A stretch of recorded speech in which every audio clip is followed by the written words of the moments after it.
I'm off to former UK capital of culture, Hull. Why? Well, I did ask myself the same question. But anyone who's got a keen interest in politics and this general election should be looking at what's going on here very, very closely. It's traditionally a Labour seat, and the latest YouGov polls suggest that that won't change. But the Brexit Party are targeting this area in a big way. They're even putting forward celebrity candidate, winner of The Apprentice, Michelle Dewberry. 67% of people in Hull voted to leave the European Union. A lot of them are sick and tired of Jeremy Corbyn's Labour. They can't bring themselves to vote for Boris Johnson and the Conservative Party. So it begs the question, if the Brexit Party can't do it here, where can they do it? We managed to track Michelle down to an historic pub as she took a break from the campaign trail. The setting? The plotting room in ye olde White Hart, where anti-establishment figures gathered to spark the English Civil War all those years ago.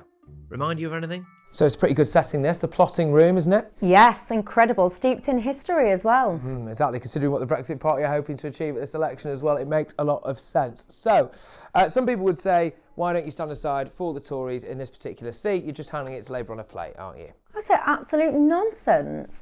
This seat, Hull West and Hessle to be particular, was established in 1997. It has never once been Tory, never once even been almost even Stevens. If you're a northerner, a working class northerner, and many people won't really understand this, it is not in your DNA to vote for the Tories. So if anyone should have stood aside, it should have been the Tories, because with my hand on my heart, if I was standing or not, I really would say that people in this city would not vote in their majority, a Tory. I don't believe it. What's actually wrong with Boris's deal? Because a lot of people on the street will think, well, it just gets us out of the EU, doesn't it? Well, what I would say is, I think that the Tories, and in fact, it's not even just the Tories, but I think both major political parties right now have shown that actually they can't necessarily always be trusted to say that, to deliver what they say that they will. So what you saw most recently Boris making various different promises, which would make things more palatable, if you like. The challenge that you've got is actually, will Boris actually get on and do what he says he will do? Or will, in fact, we just keep seeing extension after extension after extension? So I firmly believe, I believe it with all my heart, or else I wouldn't be wasting my time, that Parliament needs people like the Brexit Party in office to make sure that actually we do achieve what we've been trying to achieve, which is, in my preference, by the way, if you ask me what I would prefer there to be a whole new renegotiation, very short, sharp, snappy negotiation with no deal left on the table, because I think it was backward that you're conducting a negotiation without the ability to walk away if you so desired. But, you know, we are where we are, and now what I would see our role as being in Parliament is almost ensuring that Boris does what he says that he will do. Do you think he's untrustworthy? Well, I guess, you know, at the end of the day, he's a very good operator in terms of making people believe, look at me, this is not me, people, I've tried everything that I can. So I think he's a very shrewd operator in terms of appealing to people. But as we've seen time and time again, we're almost in 2020. We voted for Brexit in 2016. So I think that history would demonstrate to us that actually these people need to be held to account, they need pressure applied, and they need to be properly standing up for the working class people. And as I keep saying, I don't believe that the Tories will get elected in working class places like Hull. Now, a lot of business people, prominent business people, have said that they think Brexit would be bad for this country's economy. You are a very successful businesswoman. Why don't you agree with them? Well, I think that business gets wound up and wrapped up as one single entity. Business isn't just one thing. So you've got small businesses, you've got medium businesses, and you've got larger businesses. So to say Brexit categorically, blanket-wise, is bad for business, I think is just an untruth. Many businesses don't, for example, even trade with Europe. Many businesses don't employ people from Europe. They don't. So what I would say is, I agree that uncertainty has been bad for all businesses, small, medium and large. But I do believe that once you have certainty and you know what you're going to achieve, then as a business, you absolutely should be entrepreneurial, dynamic, and able to adjust to different landscapes. And if you can't, well, I would suggest that perhaps the problem is in your business's agility rather than, decisions that have been taken by the public. Now, I know one of the things that you're big on is the fact that you feel like the North is often forgotten by a Westminster elite, a bubble, as it were. But what's the actual evidence for that? Well, just yesterday, as it happens, there was a report in the papers called State of the North 2019. And what that showed, I'll make it specific to Hull, is that Hull, for example, has a higher mortality rate than places like Romania. And it blows my brain because there's a massive discrepancy between North and South. Many different reasons for that, but mainly it is decade after decade after decade of neglect. Today, everyone's talking about the North and focusing on the North because it seems trendy and because they want to get elected and because they're really passionate about securing working class voters. So to support the North is trendy, but actually the data shows in terms of poverty, skills output, productivity, life expectancy, there is still a divide. And why I think Brexit is interesting and exciting for the North is because one of the challenges is lack of devolution of power. And when you Brexit, you leave the European Union, you have an opportunity to bring powers back from Brussels, but they shouldn't just be consolidated in Westminster. That's wrong. So I'm actually a passionate believer in further devolution to the North. The North should be a lot more responsible for things, whether it's budgets, whether it's infrastructure strategy, whatever that is. I don't believe that the North should be continuously governed in pretty much most aspects by Westminster. Is the Brexit Party just a single issue party? By that I mean, let's just say whatever happens at this election and some version of Brexit gets done. Do they just cease to exist? What happens to the Brexit Party? Well, firstly, I don't believe they're a single issue party. And I almost see the Brexit Party personally as more of a movement than a party per se that's going to be here or not. I think what's happened now is that there has been a real seismic shift in public opinions towards politicians and towards what people call the elite, the establishment, parliament, etc. And I don't see this going anywhere fast. And what, to me, the Brexit Party stands for and why I decided to become one of their candidates, we believe passionately in, for example, political reform.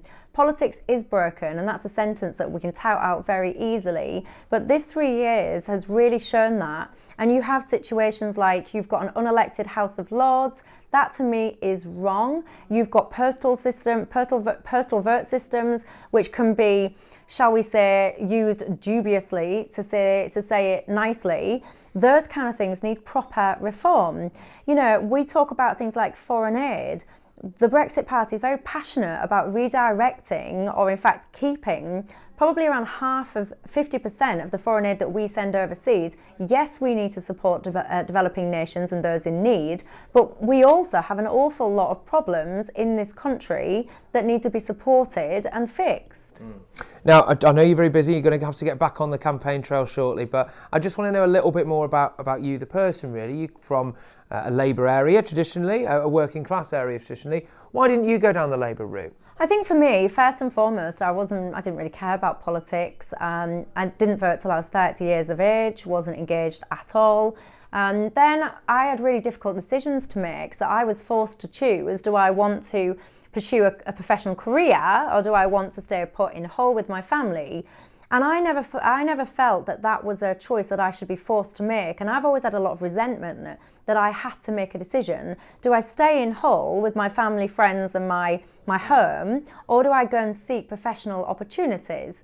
And I've always kind of felt this little bit of I should never have been forced to choose. I should have had a home that could have offered me economic opportunities, professional opportunities, etc., rather than forcing me to choose. So I've always had this passion and belief that Hull could and should be better. And then I just think that I've worked hard, I've tried my very best to become as successful as possible, and rather than being celebrated by Labour, I almost feel like I'm often knocked by them, and I think that's wrong. I think that we should be encouraging anyone to be as entrepreneurial, dynamic and successful as he or she chooses, and when they are that, I think we should celebrate that and learn from them as opposed to knocking them.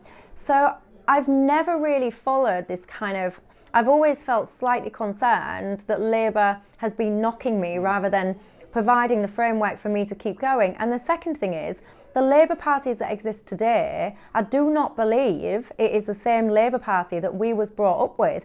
I feel they're almost away with the fairies. Every single day, there seems to be this new random policy that they seem to have dreamt up from nowhere that sounds wonderful, and I don't blame people for getting excited about it. You know, free this, free that, free that, free this. Who wouldn't want free stuff?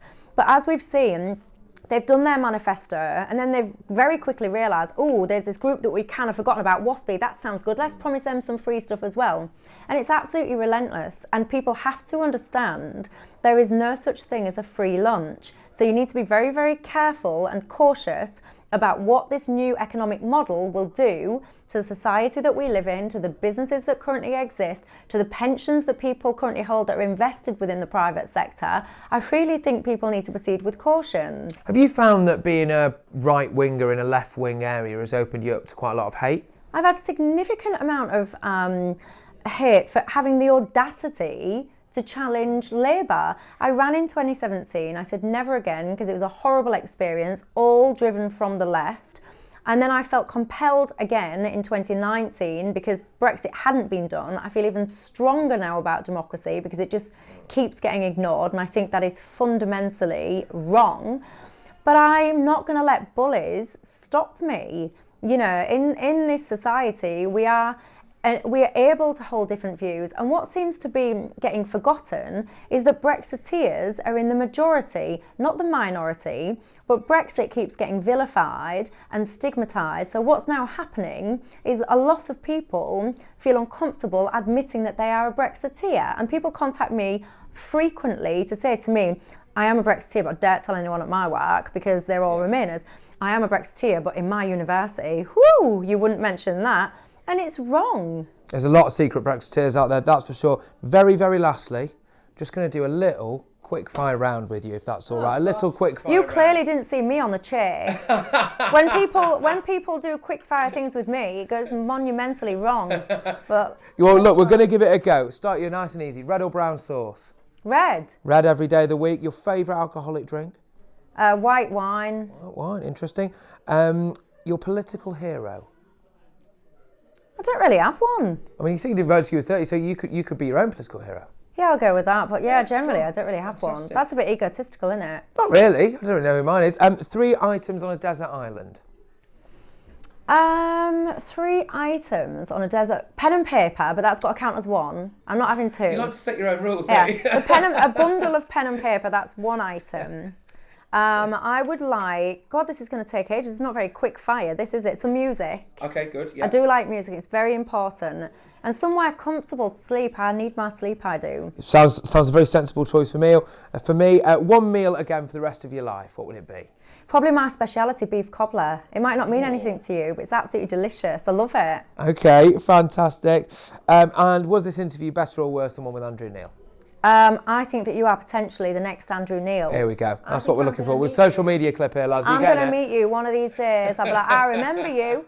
I met you in the plotting parlour in 2019. Can I have your autograph? That's what's going to be coming next. Thank you very much for your time, Michelle. I'll let you get back to the campaign trail now. I know you've got lots of people to meet. I've got voters to find. All right, nice to meet you. And you.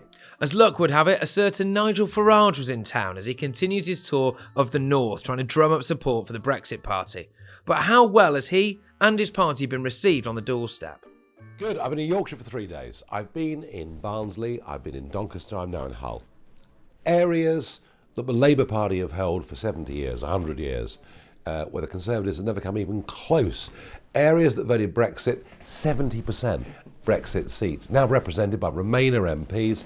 So yeah, there's an appetite for this. There's a feeling that Corbyn is an IRA sympathiser. Wow, strong stuff, but it's true. And the Labour vote is going to get hit. They are fighting back, claiming everybody else wants to privatise the NHS, Donald Trump wants to buy it. So, you know, it's sort of Labour lies that are coming back. But the Labour vote's in trouble, be in no doubt about that. The question, I guess, for us is, people are still a bit concerned. Should I vote Boris? Should I vote Brexit Party? And in areas like this, the Tories have never won, will never win. We got 2 weeks to convince them that we need to unite the Leave vote. I think a lot of people were surprised that Boris decided not to step aside. Were you, and do you think less of him now than you did maybe a few months ago? Oh, it's party first. I mean, he'd rather have a hung parliament than a guaranteed majority for Leave, if the guaranteed majority for Leave meant the Conservatives needed the support and help of the Brexit Party. So party before country with them every single time. Nothing ever changes. Are you confident of getting a few MPs elected and then maybe holding the balance of power? Well, who's to say how the numbers will work? You know, we are pushing like crazy in some of these seats. I really hope we get that bridgehead established in Parliament. And we will, if we can convince Conservative voters in Leave seats that they're wasting their vote and splitting the vote by voting Conservative. That's the job I've got for the next 2 weeks. Thank you very much. Cheers, Nigel. Thank you for your time, mate. Cheers, appreciate that. Hull, and in particular this very spot at the Plotting Parlour restaurant at Yoldy White Hart Inn, have set the tone for British politics in this country a couple of times before. Come December 13th, will it be responsible for a very different kind of political revolution? Only time will tell.